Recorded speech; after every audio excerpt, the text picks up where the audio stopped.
नमस्कार, बहुत बहुत स्वागत है आपका। NSC9 न्यूज देख रहे हैं आप। मैं हूं आपके साथ नेहा और इसी के साथ करते हैं बुलेटिन का आगाज। केंद्रीय गृह मंत्री अमित शाह ने Patanjali emergency and critical care hospital के उद्घाटन समारोह में हिस्सा लिया।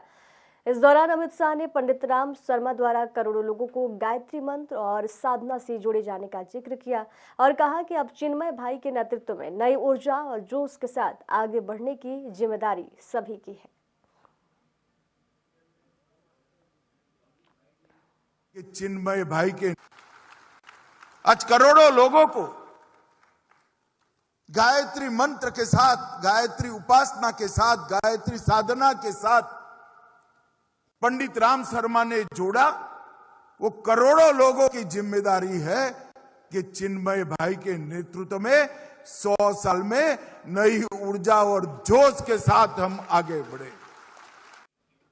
अगरतला से खबर है। त्रिपुरा के मुख्यमंत्री माणिक साहा ने अल्पसंख्यक छात्रों के शैक्षणिक उत्कृष्टता सम्मानित करने वाले पुरस्कार समारोह में हिस्सा लिया।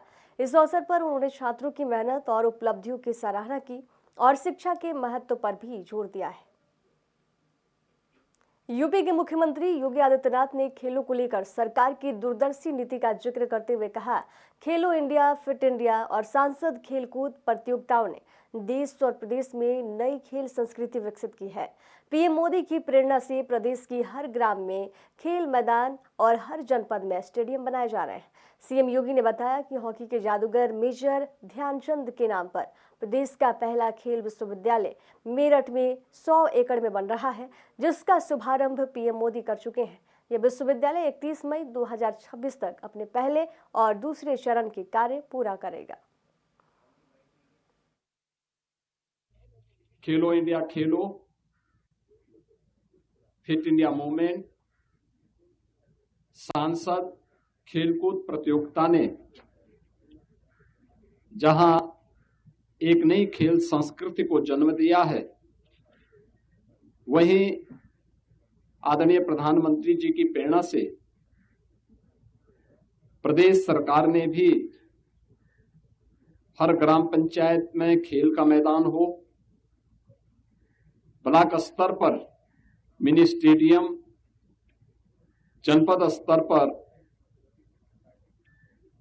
एक स्टेडियम का निर्माण,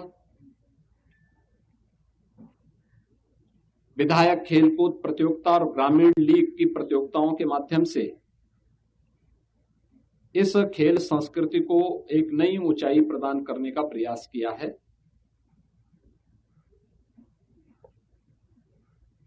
ये हमारा सौभाग्य है कि हॉकी के जादूगर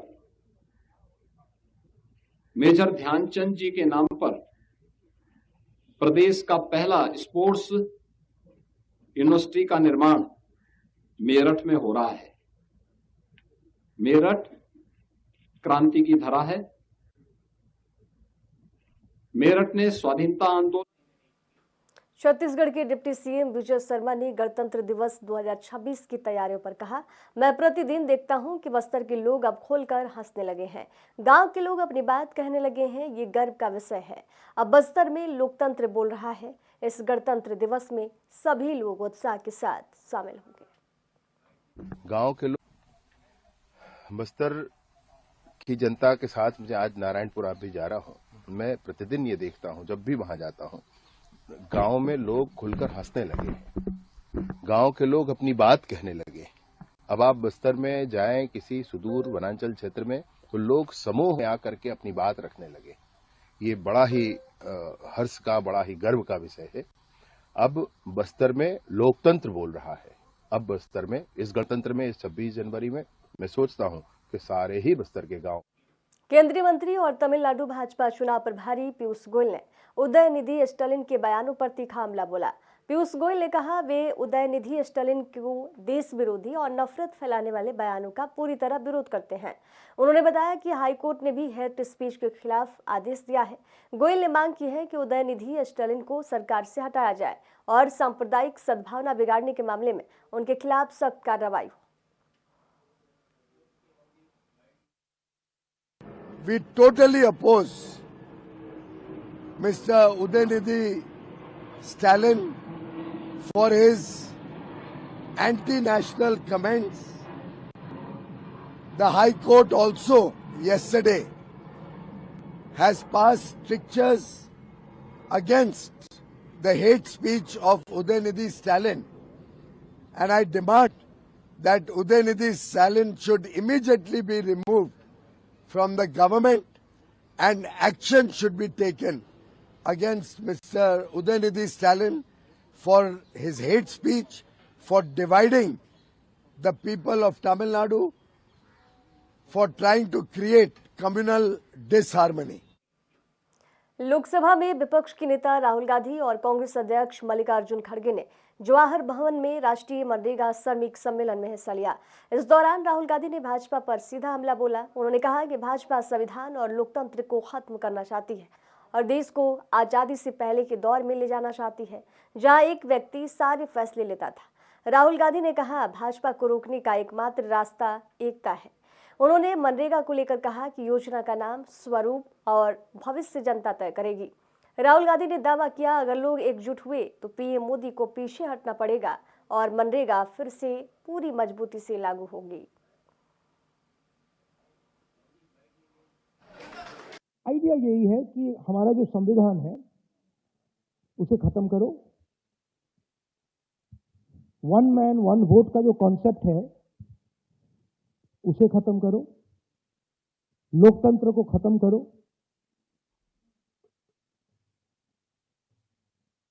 और जो आजादी से पहले हिंदुस्तान था,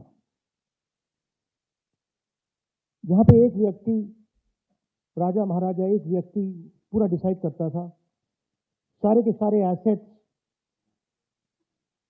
उनके हाथ में हुआ करते थे और जो भी वो करना चाहते थे वो करते थे, वैसा हिंदुस्तान वो फिर से लाना चाहता है।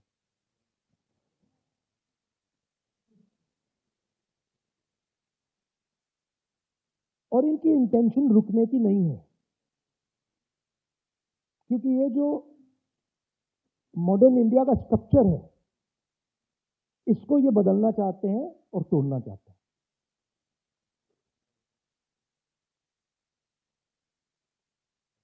एक ही तरीका है इनको रोकने का, और मजदूरों को किसानों ने रास्ता दिखाया है। अगर हम सब एक साथ मिलकर खड़े हो जाएंगे, मैं आपको बता रहा हूं ये डरपोक लोग हैं, मैं अब इनको बहुत अच्छी तरह जानता हूं,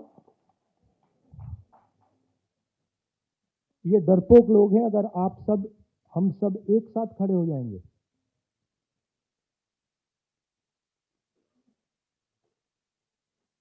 आप मनरेगा नाम देना चाहोगे या कोई और नाम देना चाहोगे? आप डिसाइड करोगे उस योजना का नाम क्या होगा, कैसे बनेगी, कहां चलेगी, कब तक चलेगी, कितने घंटे चलेगी। मगर ये मैंने कहा, मगर एक दूसरी बात भी कह देता हूं, अगर एक कमी है तो यूनिटी की कमी है।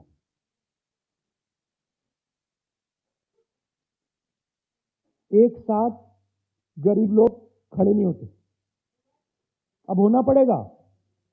और ये एक बहुत बड़ा मौका है, मनरेगा का जो आंदोलन है ये बहुत बड़ा मौका है कि हिंदुस्तान के सारे गरीब लोग जो आइडिया ऑफ इंडिया के कॉन्सेप्ट में बिलीव करते हैं, कॉन्स्टिट्यूशन में बिलीव करते हैं, लोकतंत्र में बिलीव करते हैं, कि हम अगर एक साथ खड़े हो जाएंगे, मोदी जी पीछे हट जाएंगे और फिर से मनरेगा चालू हो जाएगा। आप दूर दूर से आए, दिल से आपका धन्यवाद करना चाहता हूं। और जो संदीप ने कहा, जहां भी कांग्रेस पार्टी देश के मजदूरों के साथ खड़ी हो सकती है, वहां आपको। समाजवादी पार्टी प्रमुख अखिलेश यादव ने नोएडा टेक्नीशियन मौत मामले पर सरकार पर तीखा हमला किया। उन्होंने कहा कि घटना के समय मौके पर अधिकारी मौजूद थे, फिर भी किसी ने जान बचाने की कोशिश तक नहीं की। अखिलेश यादव ने आरोप लगाया कि सरकार की लापरवाही की वजह से टेक्नीशियन की जान चली गई।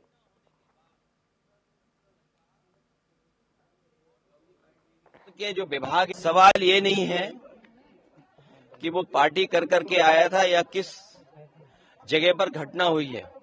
घटना होने के बाद सरकार और तमाम सरकार के जो विभाग हैं वो आखिरकार उसकी जान क्यों नहीं बचा पाए। और उस समय जब अधिकारी और तमाम लोग पहुंच गए थे, सुनने में आ रहा है कि ठंडा पानी होने के कारण कोई आगे नहीं बढ़ा हो, जान बचाने के लिए कोई आगे आया भी नहीं। अगर किसी वजह से जान गई है तो सरकारी लापरवाही की वजह से। मध्य प्रदेश कांग्रेस अध्यक्ष जीतू पटवारी ने मतदाता सूची को लेकर भाजपा पर गंभीर आरोप लगाए हैं। उन्होंने कहा कि 3 दिनों में मतदाताओं के नाम 4 लाख से बढ़कर 11 लाख होना किसी साजिश की ओर इशारा करता है। पटवारी ने सवाल उठाया कि अगर एसआईआर प्रक्रिया सिर्फ नामावली के शुद्धिकरण के लिए है तो फिर भाजपा सरकार में मंत्रियों की ड्यूटी क्यों नहीं लगाई गई। उन्होंने आरोप लगाया कि फॉर्म 7 का दुरुपयोग कर SC/ST और OBC वर्ग के मतदाताओं के नाम काटे जा रहे हैं। पटवारी ने दावा किया कि इसके प्रमाण निर्वाचन आयोग को सौंप दिए गए हैं और चेतावनी दी कि किसी भी स्तर पर अनियमितता मिलने पर FIR दर्ज कराई जाएगी। उन्होंने कहा कि 95% BLO ईमानदारी से काम कर रहे हैं, लेकिन 5% पर भाजपा का दबाव है। मैं पूरे मध्य प्रदेश के मतदाताओं से और खासकर मध्य प्रदेश नागरिकों से भी प्रार्थना करता हूं, सारे जिला निर्वाचन अधिकारियों से भी प्रार्थना करता हूं, जितने हमारे आरओ हैं विधानसभा का, जिनको काम दिया गया SIR का, उनसे भी प्रार्थना करता हूं, और जो BLO है जो बूथ पर SIR की प्रक्रिया को पूर्ण कर रहे हैं, उनसे भी प्रार्थना करता हूं कि 11 लाख नाम 3 दिन में बढ़ना, 4 लाख से सीधे 11 लाख हो जाना, फॉर्म 7 के अंतर्गत इस बात के लिए साजिश का के और मैसेज देती है जो भारतीय जनता पार्टी ने किया है। भारतीय जनता पार्टी का अखबारों में आ रहा था कि फॉर्म 7 के अंतर्गत मंत्रियों की ड्यूटी लगाई गई है कि 50-50 वोट की रक्षा करो। फिर SIR, चूंकि बीजेपी का राज है, SIR। अमृतसर से खबर है, जहां श्री अकाल तख्त साहिब के पूर्व जथेदार ज्ञानी हरप्रीत सिंह ने सज्जन कुमार की रिहाई पर तीखा बयान दिया है। उन्होंने इसे सिखों के जख्मों पर नमक छिड़कने जैसा करार दिया। ज्ञानी हरप्रीत सिंह ने कहा कि भारत में अल्पसंख्यक के लिए अलग कानून है और बाकी के लिए अलग है। एक तरफ जेल में बंद सिखों को पैरोल नहीं दी जा रही, वहीं दूसरी तरफ उनके कातिलों को रिहा किया जा रहा है। हिंदुस्तान ਦੇ ਵਿੱਚ 2 ਕਾਨੂੰਨ ਲੱਗਦਾ ਜਿਹੜੇ ਆ ਉਹ ਚੱਲਦੇ ਆ। ਮਿਨੋਰਟੀ ਵਾਸਤੇ ਵੱਖਰਾ ਕਾਨੂੰਨ ਹੈ ਔਰ ਮੈਜੋਰਟੀ ਵਾਸਤੇ ਵੱਖਰਾ। ਔਰ ਉਹਦੀ ਉਦਾਹਰਨ ਜਿਹੜੀ ਹੈ ਅੱਜ ਇੱਕ ਪ੍ਰਤੱਖ ਰੂਪ ਦੇ ਵਿੱਚ ਸਾਹਮਣੇ ਜਿਹੜੀ ਆ ਉਹ ਦੇਖਣ ਨੂੰ ਮਿਲੀ ਹੈ। ਦਿੱਲੀ, ਬੋਕਾਰੋ, ਕਾਨਪੁਰ, ਇੰਨਾ ਵੱਡੇ ਸ਼ਹਿਰਾਂ ਦੇ ਵਿੱਚ ਹਜ਼ਾਰਾਂ ਸਿੱਖ 1984 ਦੇ ਵਿੱਚ ਗਲਾਂ ਦੇ ਵਿੱਚ ਟਾਇਰ ਪਾ ਕੇ ਸਾੜ ਦਿੱਤੇ ਗਏ। ਇਸਤਰੀਆਂ ਨਾਲ ਬੇਪਤੀ ਕੀਤੀ ਗਈ, ਰੇਪ ਕੀਤੇ ਗਏ। ਔਰ ਇਹਨਾਂ ਨਰਸੰਹਾਰ 1984 ਦੇ ਵਿੱਚ ਭਾਰਤ ਦੇ ਸ਼ਹਿਰਾਂ ਦੇ ਵਿੱਚ ਮੱਚਿਆ ਕਿ ਰੌਂਗਟੇ ਖੜੇ ਹੋ ਗਏ। ਪਹਿਲੀ ਗੱਲ ਤਾਂ ਬਹੁਤ ਲੰਬਾ ਸਮਾਂ ਜਿਹੜੇ ਹੈ ਇਹਨਾਂ ਦੰਗਿਆਂ ਦੇ ਦੋਸ਼ੀ ਜਿਹੜੇ ਸੀ, ਨਸਲਕੁਸ਼ੀ ਦੇ ਦੋਸ਼ੀ ਜਿਹੜੇ ਸੀ, ਦੰਗੇ ਨਹੀਂ ਅਸੀਂ ਕਵਾਂਗੇ, ਨਸਲਕੁਸ਼ੀ ਕਵਾਂਗੇ, ਨਸਲਕੁਸ਼ੀ ਦੇ ਜਿਹੜੇ ਦੋਸ਼ੀ ਸੀ ਉਹ ਸਾਹਮਣੇ ਨਹੀਂ ਲਿਆਂਦੇ ਗਏ। ਕਮਿਸ਼ਨ ਬਣੇ ਕਿ ਦੋਸ਼ੀ ਸਾਹਮਣੇ ਆਏ, ਕੋਰਟਾਂ ਵਿੱਚ ਕੇਸ ਚੱਲੇ ਤੇ ਬੜੀ ਆਸਾਨੀ ਦੇ ਨਾਲ ਹੀ ਇਹ ਦੋਸ਼ੀ ਜਿਹੜੇ ਆ ਉਹ ਰਿਹਾ ਹੋ ਗਏ। ਇੱਕ ਪਾਸੇ 84 ਦੇ ਨਸਲਕੁਸ਼ੀ ਦੌਰਾਨ ਹਜ਼ਾਰਾਂ ਸਿੱਖਾਂ ਦੇ ਕਤਲ ਕਰਨ ਦੇ ਜਿਹੜੇ ਦੋਸ਼ੀ ਨੇ ਉਹ ਬਰੀ ਕੀਤੇ ਜਾ ਰਹੇ ਨੇ, ਤੇ ਦੂਜੇ ਪਾਸੇ ਜਿਹੜੇ ਸਿੱਖ ਬੰਦੀ 35-35 ਸਾਲ ਜੇਲ੍ਹਾਂ 'ਚ ਬੰਦ ਨੇ ਉਹਨਾਂ ਨੂੰ ਪੈਰੋਲ ਤੱਕ ਵੀ ਨਹੀਂ ਦਿੱਤੀ ਜਾ ਰਹੀ।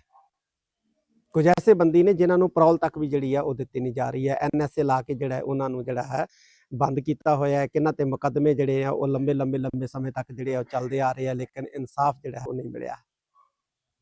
ਇਸ ਲਈ ਅਸੀਂ ਕਹਿ ਸਕਦੇ ਹਾਂ ਕਿ 2 ਕਾਨੂੰਨ ਜਿਹੜੇ ਨੇ ਇਸ ਹਿੰਦੁਸਤਾਨ ਦੀ ਧਰਤੀ ਦੇ ਉੱਤੇ ਚੱਲ ਰਹੇ ਆ, ਮਿਨੋਰਟੀ ਵਾਸਤੇ ਵੱਖਰਾ, ਮੈਜੋਰਟੀ ਵਾਸਤੇ ਵੱਖਰਾ।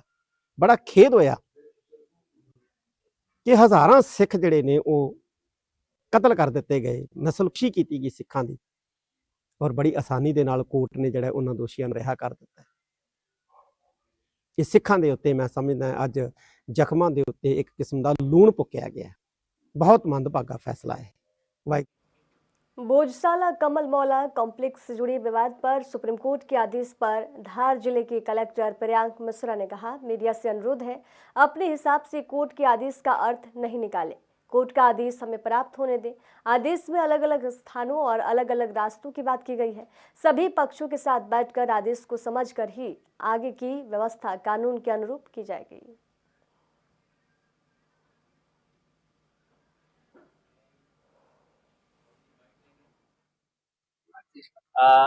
मैंने इसीलिए आप लोगों से मुखातिब होना जरूरी समझा कि कोर्ट में जो अभी सुनवाई हुई है और उसके बाद से न्यूज रिपोर्ट्स में बहुत सी न्यूज रिपोर्ट्स तुरंत में ऑनलाइन पब्लिश हो रही है। मेरा सभी मीडिया ग्रुप से भी ये आग्रह रहेगा और हमारे जो आमजन नागरिक हैं उनसे भी आग्रह रहेगा कि अपने स्तर पे कोर्ट में हुई सुनवाई का इंटरप्रिटेशन या उसका जो अर्थ निकालने का कृपया प्रयास ना करें, क्योंकि आपके द्वारा बोली गई कोई भी एक चीज, एक लाइन हो सकता है विरोधाभासी हो। जिला प्रशासन भी हमारे जो अभिभाषक वहां पे मौजूद हैं उनसे विचार विमर्श करके जब लिखित रूप से आदेश ऐसे मामलों में जब जारी होता है आधिकारिक रूप से, वो हमें मिलेगा। हम शासन से और अपने अभिभाषकों से उसका सही अर्थ निकाल कर आगे की इसमें जो भी कार्रवाई है वो करेंगे। तो क्या मीडिया को ब्रीफ देंगे सर इस मामले में? बिल्कुल, उसके बाद जब एक बार इसमें रिटर्न में जब हमें ऑर्डर आ जाएगा, क्योंकि ये तो बात तय है कि इसमें हम लोगों को आगे की कार्रवाई करने के लिए वैसे भी हम सभी के साथ एक बार बैठेंगे। प्रयास ये रहेगा कि आज किसी समय उसके लिए बैठ करके आगे की पूरी रणनीति तय करेंगे। अभी मैं आप लोगों के बीच में केवल और केवल इसलिए आया हूँ कि कई बार ये होता है कि इंटरप्रिटेशंस अलग अलग जो हैं किसी कोर्ट की सुनवाई के हो जाते हैं और उससे फिर शहर का माहौल बहुत खराब होता है, जिसकी आशंका से आप लोग भी मानेंगे कि इनका आपदा प्रबंधन को लेकर जिला प्रशासन पूरी तरह सतर्क नजर आया। जवाहर नवोदय विद्यालय तितरम में जिला स्तरीय मॉक ड्रिल का आयोजन किया गया, जिसमें भूकंप जैसी आपदा की स्थिति में रेस्क्यू ऑपरेशन का अभ्यास किया गया। सायरन बजते ही NDRF, police, fire brigade, red cross और विभिन्न विभागों की टीमें अलर्ट मोड में आ गई। भवन में फंसे बच्चों को सुरक्षित बाहर निकालकर एम्बुलेंस से हॉस्पिटल भेजा गया। डीसी अपराजिता के मार्गदर्शन और एडीसी सुशील कुमार की मौजूदगी में सभी विभागों ने बेहतरीन तालमेल के साथ मॉक ड्रिल को सफल बनाया। इस दौरान बच्चों को आपदा के समय सतर्क रहने और सुरक्षा उपायों की जानकारी भी दी गई।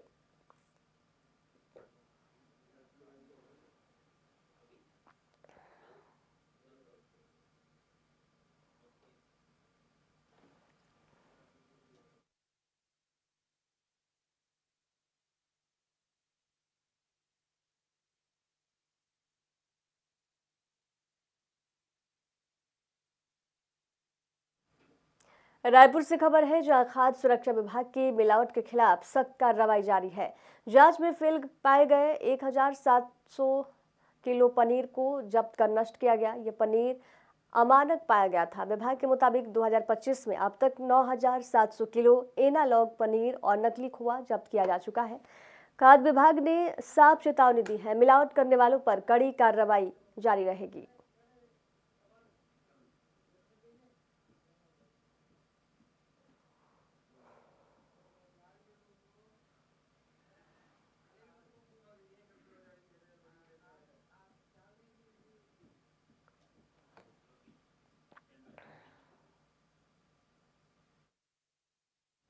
डोडा भदेरवा से दुखद खबर सामने आ रही है, जहां सेना का एक वाहन खाई में गिरने से 10 जवान शहीद हो गए और 10 अन्य घायल हो गए।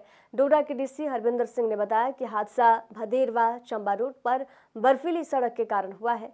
गंभीर रूप से घायल 10 जवानों को कमांड हॉस्पिटल उधमपुर में एयरलिफ्ट किया गया है। शहीद जवानों के 100 उनके परिवारों को भेजे जा रहे हैं।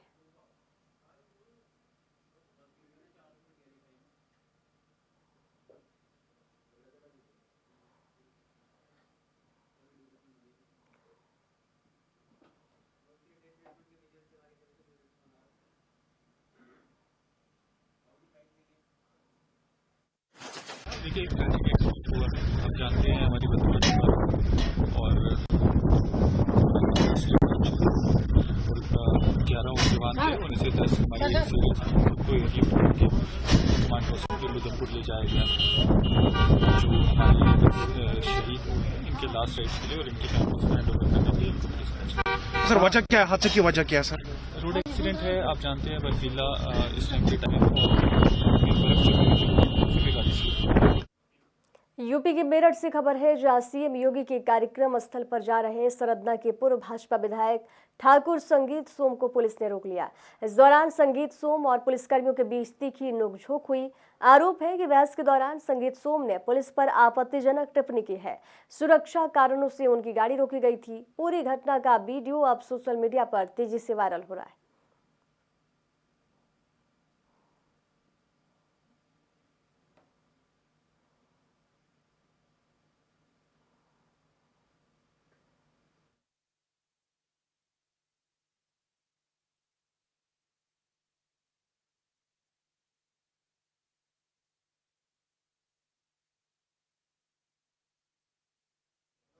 इधर झारखंड के जसीडीह मधुपुर रेलखंड पर बड़ा रेल हादसा हुआ।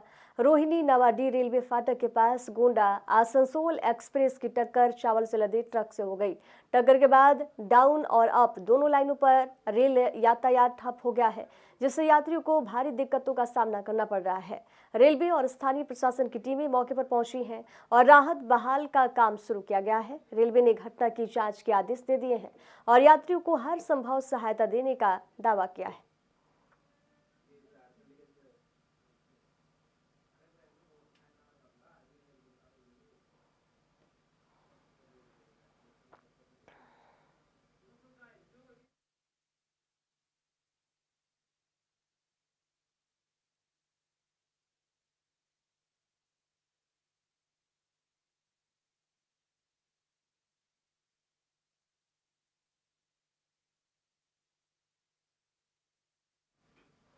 खबरों के सफर में दीजिए जाने की इजाजत। देखते रहिए NSC 9 न्यूज। नमस्कार।